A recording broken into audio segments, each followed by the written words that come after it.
Welcome to It Can Get Better Than This. I'm Dr. Cindy Byler, And I'm Heather Hodge. and today we would like to talk about finding peace, how to move forward. So we've talked a lot about conflict resolution and coping mechanisms this season, Mm-hmm. and today we want to concentrate on how to move forward from this and find peace within yourself. You can't always find peace in your circumstances because you can't control everything, and I have found in my years of life that um, I'm never going to have everything lined up so that everything is running perfectly in my life and I can just coast. I don't think that's ever happened to me. Maybe it's happened to other people, but it doesn't happen to me. If it has, don't tell us how. Right? We don't want to hear it. We don't want to hear about your life. No. So I I find peace in my faith, and that Mm-hmm. is a big aspect of finding peace for me. But I've also found peace in a question that I have asked myself often. Who do I want to be? Okay. It seems like such a simple question and kind of almost ridiculous, but it is the question you want to continually ask yourself, especially during times of conflict or during times of high stress. Am I acting the way that I want to act and speaking the way that I want to speak to other people, or even in my own head to myself? It's important to realize that no one can control your emotions except for you. Nobody can control your thoughts except for you. And it does matter what people say to you or about you that you hear from other people, Mm-hmm. but ultimately you're in control of your own thoughts and your own actions, your own feelings, no matter what anybody does or says. And you can control them. You can get a lot better about removing the buttons that we talked about in the last episode so that other people can't press them and that you're not set off by your buttons, and you can decide how you want to act in different situations in your life and work towards that person that you want to be. So this is easier said than done. This relates back to actually what we talked about in Stretchy Brain in season 1 Mhm. about how your neural pathways work. Right. And it takes a long, long time to correct your brain. As Yes. an ADHD person who was good at like 3 or 4 things, and wanted to try new stuff all the time. I was one of those kids where if I wasn't good at it immediately, I didn't want to do it anymore. So, That's because you were really good at a lot of things very easily. yeah, some. But Yeah, yeah, yeah. I was also a person that, especially in my 20s, really, really had to work on my anger. It got out of control. And it came from, stuff that I had been through. It came from um, several of the different environments that I was in my teens and 20s, from home to moving out and where I started, and then the next house and the next house. Like there were a lot of angering issues, and I Mhm. wound up having to get therapy for it. And when you are a person like me that doesn't like to do things if you're not immediately good at it, it makes you not want to do it. But then you start losing a lot of people. Right. But it takes I mean, it's like losing weight. It's not I'm going to make this giant life change and then it's going to be It's not a snap of the finger. right. Right. It's like the Office episode where Michael Scott's like, "I declare bankruptcy." It didn't do anything. Right, right, It is a decision by decision by decision, right. And you're moment by moment kind of and thing. you're gonna mess it up many Oh, times. But the yep. important thing is that you keep coming back to, okay, this is how I want to be. This is who I want to be. This is how I want to act. This is how I want to talk to other Right. people. And it's a constant, it's just like it is changing neural pathways in your brain. And over time, it gets easier and easier, but it takes work to do it. Yeah. It takes some tough work to do it. It takes confronting some of your own demons to to make the changes in your life. Yes, and it takes a lot of time. Yeah. And if you escape a lot through scrolling or reading or whatever, this will make you confront the issues Hmm. in you that you're probably trying to gloss over to feel better, Right. unfortunately. And you will feel better doing the work. Yeah. Yeah. Uh, do the hard things. It's important to do the hard things so that you can become the person that you want to be. And you'll find so much more peace in that. This helps enormously in conflict. If you can stay calm and come to the end of the disagreement or discussion and you have been able to be the person that you want to be and not said things that you regret, even if you meant them, you shouldn't always say them. Your conflicts will become easier to resolve. And like we talked about last episode, you'll have less to apologize for. Right. And outside of conflict, well, not really even outside of conflict, outside of anger, boundaries and learning things like holding your boundaries. And a lot Hmm. of the fundamental stuff that we've talked about in this season and the last are the building blocks of what will help you find that inner peace. Yes. Another thing is to, like, peace does not have room for perfectionism. Right. Peace Right. is, perfectionism is what we would like to have. Peace is progress. Hmm. Peace is doing the best that you can towards that, but it's not it being perfect. Right. If it were perfect, you wouldn't have a problem in the first place. Right. Maybe, but we have issues with people because people are so complicated Yeah. and we come from different backgrounds, different experiences. We don't always know, oh, that I can't call you annoying or I can't, I mean, you should. right. I can't like say this word Or I can't joke with you like that. right. That's a good Yeah. example. I can't joke with you like that. So like we have to learn the people that we are in relationship with as well. So Yeah. it is definitely a process, but it can get better than this. It takes time to develop the person that you want to be. The first key is to make the decision as to what that looks like for you. And it's different for every person. I wanted to be calmer and more patient and grace filled when I was younger. I started to talk with my therapist about this and really start getting a picture of what that looked like. Yeah, I did an activity. Yes, I want you to talk So about that. we are Christians. I know we've kept this podcast pretty neutral so that we felt like everybody could benefit from this or enjoy it. Hmm. But I did this activity when I taught youth group one time, and this was during Taylor Swift's Eras tour getting really big, and everybody was so into it. And I was like, this is a perfect activity for this. And I went to Five Below and bought. They had aesthetic picture um, bundle packs. Oh, wow. So I bought like 6 or 7 of these different aesthetics and pictures, and we named what era we were in. And I also printed out a bunch of scriptures, but we also used words like encouraging words or definitive words. You can use quotes, you can use philosophies, like whatever.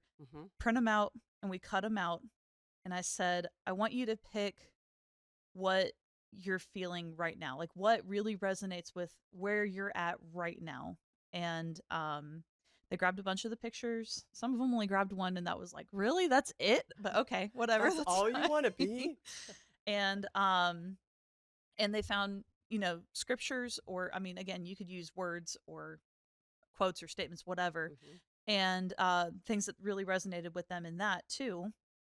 And they would either tape them to the pictures or to the wall around the pictures. And I said, now That's cool. really look at this.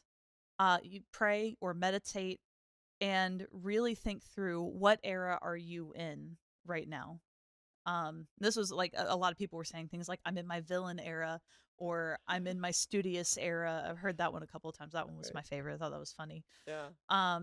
But I was very pregnant and in my waiting era because I had been wanting to have a baby for a really long time, and it was finally time for that to happen, and she wasn't coming fast enough.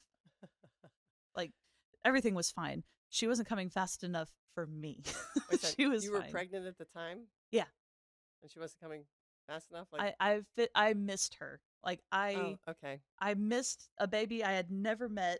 Okay. I couldn't Okay. wait for her to be But you here. have to do the 9 months. I know. It was not. That's nuts. Pregnancy's weird, man. I couldn't Yes. wait for her to be here, and now Right. I'm like, I can't wait for you to go to daycare. No, I'm just Oh, kidding. I'm so God. excited. I'm gonna miss her like crazy. She's gonna have fun. But Yes. another thing that people will do is there are like characters, Yes. whether they're from a book or a comic book or a movie or whatever that a person in history that people relate to or they want to be more like in that moment. Yeah, like I'm Bluey, Chili, I'm Bluey. Oh yeah, Bluey's mom. A lot of people have done. Yes. I've been in that before. But they'll take that character and save a picture of them or of a scene or a moment that was really defining and resonating Hmm. for them Right. that they held space for, and they will make it their I'm sorry. They'll make it their phone background or their computer background or their iPad background. Yeah, that's good. And that way every time they open it, it's a Ah, little visual right. reminder of because we're extremely visual Yes, we are. creatures. We We are very learn very visual. visually, Right. and it it really does help to have something like that to hold on to. Um, I think in the '90s and early 2000s we made like vision boards. Yes. That was Yep. another it's That's the same right. kind of thing.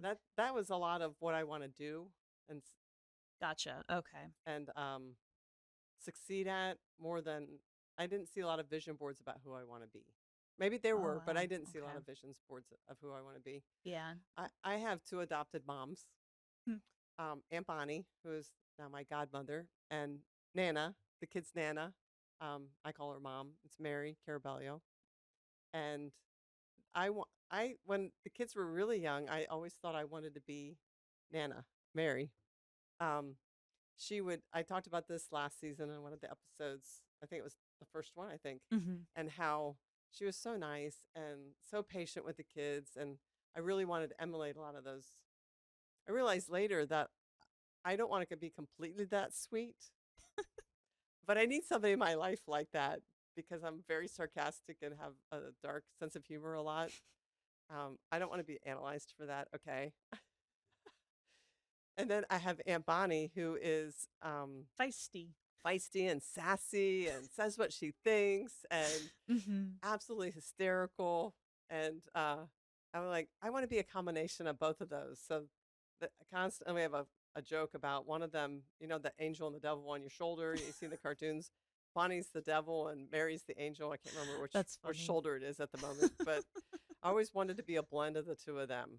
Mm. So it's all that to say it also helps to have an actual person in your life. Some people want to be their mom or their grandma. Yeah. I wanted to be a lot like my dad, who welcomed everybody and like actually took an interest in how everybody was doing and what they were doing and things like that. So a lot of times a real human person in their lives and the Yeah. relationship that they have can be that. And it doesn't mean that you put them on a pedestal. It doesn't mean No, that you think that they're perfect or that you feel like you have to do everything the way they would do it. right. It's just, man, I really value the qualities and how this person makes me feel. And I Hmm. want to make other people feel like that. And I Right. want to emulate and Right. radiate that energy. Right. So going back to conflict resolution, another thing to think about is how would I answer a question better or comment better in the last argument that I had with a certain person?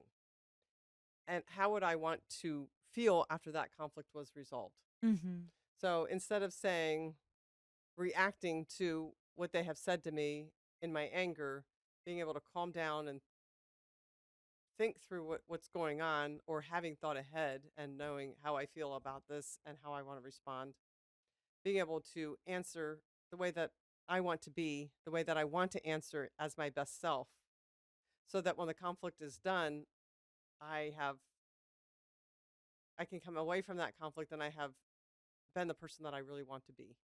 And Hmm. that is possible. You can have conflict. We all have conflicts with people that we're close to. Or if we aren't, we're just kind of shoving things under the rug because we're different people with different opinions, different ways of doing things, different thoughts, different experiences. So we are going to have conflict with other people. And I want to end the conflict, being able to hug the person, not to apologize for everything that I just said that was mean to them or nasty to them, but that, okay, we work through this with our best selves. Yeah. I think that goes back to that progress, not perfection thing. So instead of harping on yourself and beating yourself up when you're when we do things wrong, it's important to celebrate those little wins. Yes. And that doesn't mean throw the what you need to work on out the window. Right. By all means, get that fixed, but it's also important not to discount the times that you're like, oh, that's exactly how I wanted to handle that. That little moment right there, that was great. Right. Like, let me try to get more of those in. That was good. Um, like, oh, I remembered to say thank you when this person went and filled out the car for me, filled with Hmm. gas. Or, oh, I took like 30 minutes out of my day to stop what I was doing and play this game with my child. And we really got to bond for like 30 full Hmm. minutes of uninterrupted playtime or uninterrupted hide and seek or reading a book or whatever Yeah. before I had to get back to whatever I was doing. And I loved that. That was a little win and that was good. Or I filled up my water bottle and I remembered to take care of myself. Just a Right. little thing. Or I remembered to take my vitamins today. That was a good win. Right. Oh, I forgot to take my vitamins today. I'll do it later. Yeah. Another one is that I set my phone down Yeah. when I was with a friend today. I didn't pick my phone up while we went to lunch or Right. went and got I was coffee. I put my phone down. completely present with that person. Right. Yeah. Yeah. It's the small ones because remember, this is going to take time and time again to go back. Okay. I should have done this better. How can I do that better? And going back, but not just analyzing it, but celebrating. Okay. Yay. I did it. I held my tongue when they said this. Right. I didn't slap them. And you'll find that many times the other person is going to respond. Now, sometimes the response is worse because what you're doing, especially if you're with your partner, you're messing up the equilibrium that you have in your relationship when you have bad conflict. Yeah. And with one of you, you kind of know how it's going to go back and forth and what buttons to press to get your way. They do too. So when you start being your best self in conflict, you're throwing the equilibrium off. Never let them know your next move. So what you need to be prepared that they're not going to know what your next move is because you're not acting the way you've always acted. Yeah. It And might be helpful if you have the relationship where you can do this is to let them know, hey, I am actively trying to work on whatever it is, yes, not yelling at you when you say these things, or I am actively working on trying to have better conflict with people yes, if you can, if you can. right. When you make that decision, if you can tell them Some it people might. want to work on it though Oh before yeah, they say anything to anybody to make sure that they're actually going to be able to do this so they're not held accountable that's fair. for how they can't be yet. Yeah, and weaponized accountability Right, does not help anyway. right. So if your So, partner's coming to you and saying, "I'm trying to work on this," do not weaponize the accountability that you right, have with them right. either. Work together. Yeah. And I've seen that with a lot of my couples when just one spouse comes. I warn them ahead of time. It's going to mess up the equilibrium for you to be working on yourself. Please do it. Yeah, even Right. if it's uncomfortable. Right. But you'll find, I have found that many times the spouse, the other person in the relationship, or child starts to match what you're doing and starts learning, and Oh, oh, this is how especially we do it. kids. Yeah. Yes. And so it helps the whole relationship because you're both working on it. That helps as a teacher or any kind of childcare provider as well. Yes. To Oh, for they sure. they match your energy. And unfortunately, you can be outnumbered 15 to 1 or whatever your Right. safe ratio is. They all match your energy Yes. at that Yeah. point. Right. Like a big collective blob. They match your energy. You got to be real careful with that. So, we've been talking about our peace, and we've been really harping on this all season of what to do through conflict and through anger. Now that we're talking about peace, let's recap some of what we've learned this season so that when our peace gets interrupted, we can remember what to do. Okay. That's a good idea. So, one thing is to pay attention to our triggers. And everybody has different triggers, Mm-hmm. whether it's from childhood experiences, adult experiences, or just because I don't like loud noises my whole life or Yeah. bright lights. And I can't speak for all neurodivergencies, but with ADHD, if you struggle with things like, I call it ADHD paralysis or task Hmm. paralysis, where you get so overwhelmed in your brain that you just shut down, you don't want to do anything anymore. Pay attention to that kind of stuff too. Or to, um, for a lot of parents, especially, I've seen it in a lot of moms with my own experience, but when you have decision fatigue and Yes. you've made Oh my so many goodness. decisions in the Yes. day that if you ask one more question, that's going to be like you're done. You're Hmm. you're you're out for the count. Um pay attention to stuff like that too. And it is okay to say, I cannot answer any more questions right now. I need a break. Yes, yeah. We need to come back to this. Another thing is that most, I would say all, but most of us have difficulty having conversations about uncomfortable topics. We Yeah, all get stressed about that. Even if we grew up in a home where it was safer and you could talk about it, it's still, it's still uncomfortable. yes, it's still uncomfortable. So know that ahead of time so that when it doesn't mean that you shouldn't talk about those things because you really need to address the situations, conflicts, things not going well that are affecting you or them in the relationship.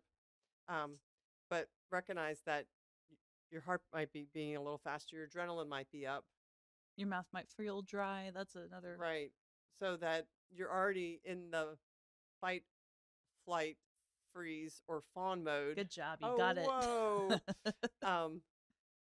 And paying attention to that, just take your deep breaths and keep your thoughts where you, at a, try to center yourself as much as possible, whatever that means for you. Right, right. And if you've got this person or this figure like Chili in mind, or like the Taylor Swift era, have these things that you want to be, have those things in the forefront of your brain when you're entering into a conversation about uncomfortable topics. Right, right.